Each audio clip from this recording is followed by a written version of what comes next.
Comment écrire des décompositions de nombres décimaux sous la forme d'une seule fraction décimale?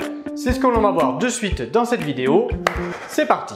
Cette vidéo fait suite à la demande d'une élève de 6e, Dina, qui nous a demandé de l'aide sur des exercices autour des nombres décimaux. Par conséquent, on a décidé de réaliser une mini-série de vidéos pour l'aider dans ses exercices et en faire profiter le plus grand nombre. On va donc voir dans cette vidéo comment écrire la décomposition d'un nombre décimal sous la forme d'une seule fraction décimale. Alors rappelons déjà ce qu'est une fraction décimale. Une fraction décimale, c'est une fraction dont le numérateur est un nombre entier et dont le dénominateur est une puissance de 10. Donc le dénominateur, ça peut être 10, 100, 1000, 10 000, etc. Alors juste avant de réaliser les exercices ici, on va faire un petit rappel. Donc ici, on part avec le nombre entier 5 et 5, on va donc voir comment on fait pour l'écrire sous la forme, d'une fraction décimale. Donc finalement, on va essayer de savoir 5, combien ça représente de dixièmes, de centièmes et de millièmes. Alors, pour cela, je vais te présenter deux approches. La première approche, c'est l'approche où on va se ramener à l'unité. Si je veux exprimer le nombre entier 5 sous la forme d'une fraction décimale dont le dénominateur est 10, cela sous-entend que mon unité, ici, elle est donc partagée en 10 parts égales. Moi, j'aime bien me représenter mon unité comme un gâteau. Donc ici, je sais que mon unité, c'est-à-dire mon gâteau, il est partagé en 10 parts égales. Donc si je mange un gâteau, je vais donc manger 10 parts.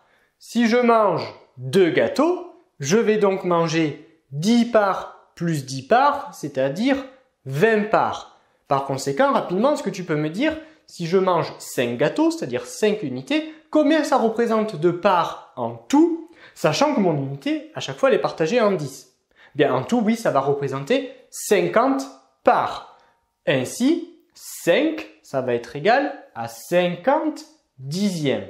De la même manière, si mon unité elle est partagée en 100 parts égales, si je mange un gâteau, je vais donc manger 100 parts. Si je mange 2 gâteaux, 200 parts. 3 gâteaux, 300 parts. Et donc 5 gâteaux, 500 parts. Donc 5, c'est aussi égal à 500 centièmes. Et de la même manière, on va trouver que 5, c'est égal à 5000 millièmes. Bon, ça, c'était la première approche.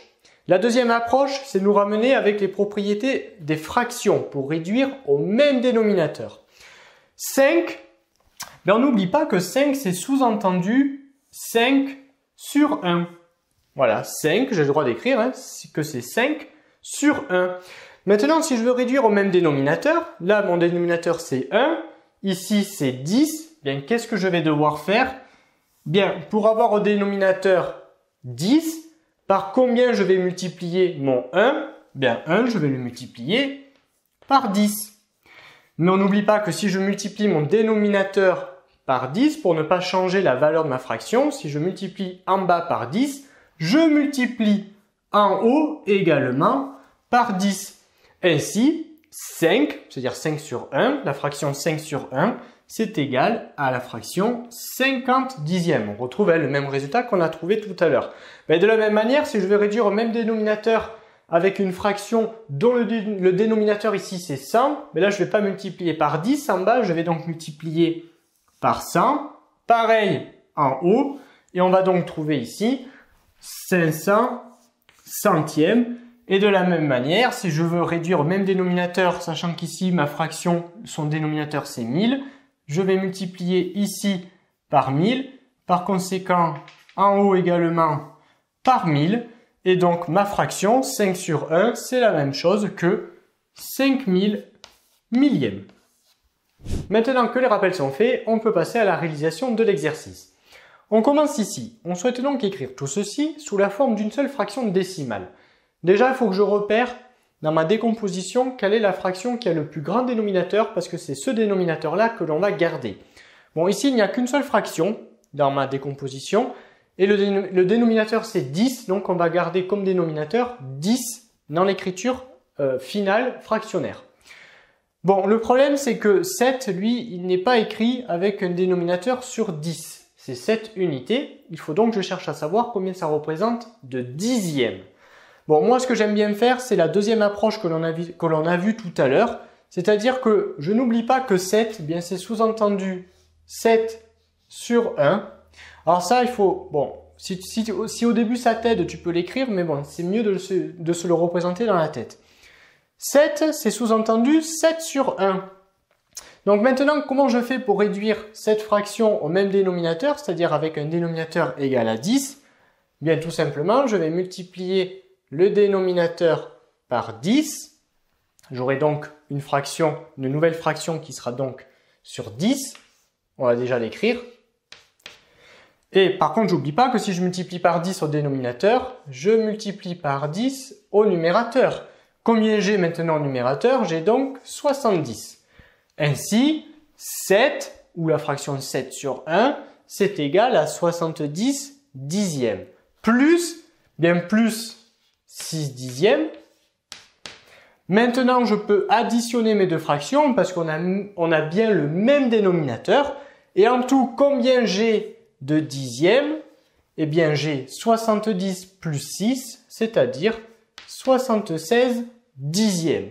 Maintenant, pour les exemples qui vont suivre juste après, il est bien de faire cette étape intermédiaire. C'est bien petit à petit de prendre l'habitude de se la faire dans la tête et de ne plus l'écrire pour gagner du temps.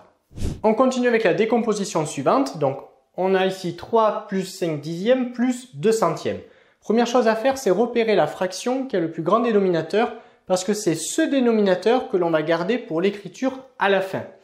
Ici, si je regarde ma décomposition, la fraction qui a le plus grand dénominateur, c'est 2 centièmes, c'est-à-dire le dénominateur 100. Par conséquent, on va exprimer tout ceci à la fin en centièmes. Bon, ici, j'ai déjà des centièmes, mais je ne peux pas les additionner avec les dixièmes et avec mes unités. Là, il faut que je convertisse tout en centièmes. Bon, 3 unités, combien ça représente 2 centièmes? Alors, si je suis à l'aise, je sais de suite que c'est 300 centièmes. Ou si je suis moins à l'aise, on peut refaire la manip que l'on a faite ici. 3, c'est sous-entendu 3 sur 1. Maintenant, par combien je multiplie le dénominateur ici pour avoir 100 à l'arrivée? Je vais multiplier par 100 et je fais la même chose au numérateur. Ainsi, 3, c'est la même chose que 300, 3 fois 100, 300 centièmes. Je le garde dans un coin de la tête. 3, je sais donc maintenant que c'est égal à 300 centièmes. Là, je n'ai pas des centièmes, j'ai des dixièmes. Donc là aussi, il faut que je transforme cette fraction pour avoir comme dénominateur 100. Par combien je multiplie 10 pour avoir 100? Je vais multiplier 10 par 10. Ainsi, si je multiplie par 10 au dénominateur, je n'oublie pas de multiplier par 10 au numérateur. Et 5 dixièmes, c'est donc la même chose que 50 centièmes. Et maintenant, j'ai tout exprimé en centièmes, donc je peux tout additionner. Ici, j'avais donc 300 centièmes, plus 50 centièmes, ça fait donc 350 centièmes, plus les 2 centièmes que j'ai là, donc 300 plus 50 plus 2, 352 centièmes. Allez, on continue avec les exemples suivants et on va essayer d'aller un peu plus vite.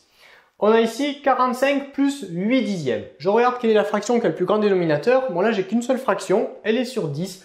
Donc je vais tout exprimer en dixièmes. Je vais donc chercher déjà à savoir combien 45 ça représente de dixièmes. Alors après qu'on a compris le truc, ce n'est pas très compliqué pour l'exprimer en dixièmes. Si je veux exprimer mon nombre d'unités en dixièmes, je vais donc multiplier tout ceci par 10. Si je veux l'exprimer en nombre de centièmes, je vais le multiplier par 100. Et si je veux l'exprimer en nombre de millièmes, je vais le multiplier par 1000. Comme là, je veux des dixièmes, je vais donc multiplier 45 par 10. Donc 45 unités, bien c'est la même chose que 450 dixièmes, plus les 8 dixièmes. Combien j'ai de dixièmes en tout? 450 plus 8, 458. Ok, on continue ici. Alors ici, je regarde quelle est la fraction qui a le plus grand dénominateur. C'est 1000. Donc je vais tout exprimer à la fin en millièmes. Bon, ici, mon dénominateur, c'est 10. Moi, je veux des millièmes. Par combien je multiplie 10 pour arriver à 1000? Je vais le multiplier par 100. Par conséquent, je vais multiplier 6 par 100 également. 6 fois 100, 600. Donc 6 sur 10, c'est la même chose, enfin 6 dixièmes, c'est la même chose que 600 millièmes. 600 millièmes plus 8 millièmes, 608 millièmes. On continue ici. Ici, j'ai qu'une seule fraction, elle est sur 1000, donc je vais tout exprimer à la fin en millièmes.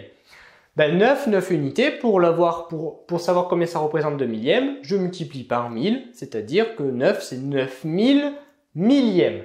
9000 millièmes plus 7 millièmes, ça fait 9007 millièmes. Et enfin, on termine ici. Donc là, le plus grand des dénominateurs, c'est 1000. Donc je vais tout exprimer en millièmes à la fin. Ici, mon dénominateur, c'est 100. Par combien je dois multiplier pour avoir un dénominateur égal à 1000? Je vais multiplier par 10. Donc je vais faire pareil au numérateur. Je vais donc avoir 30 millièmes ici. 30 millièmes plus 8 millièmes, 38 millièmes. Cet exercice est désormais terminé. Abonne-toi à la chaîne pour ne rater aucune de nos prochaines vidéos. Et on se dit à très vite dans une autre leçon de petits savants.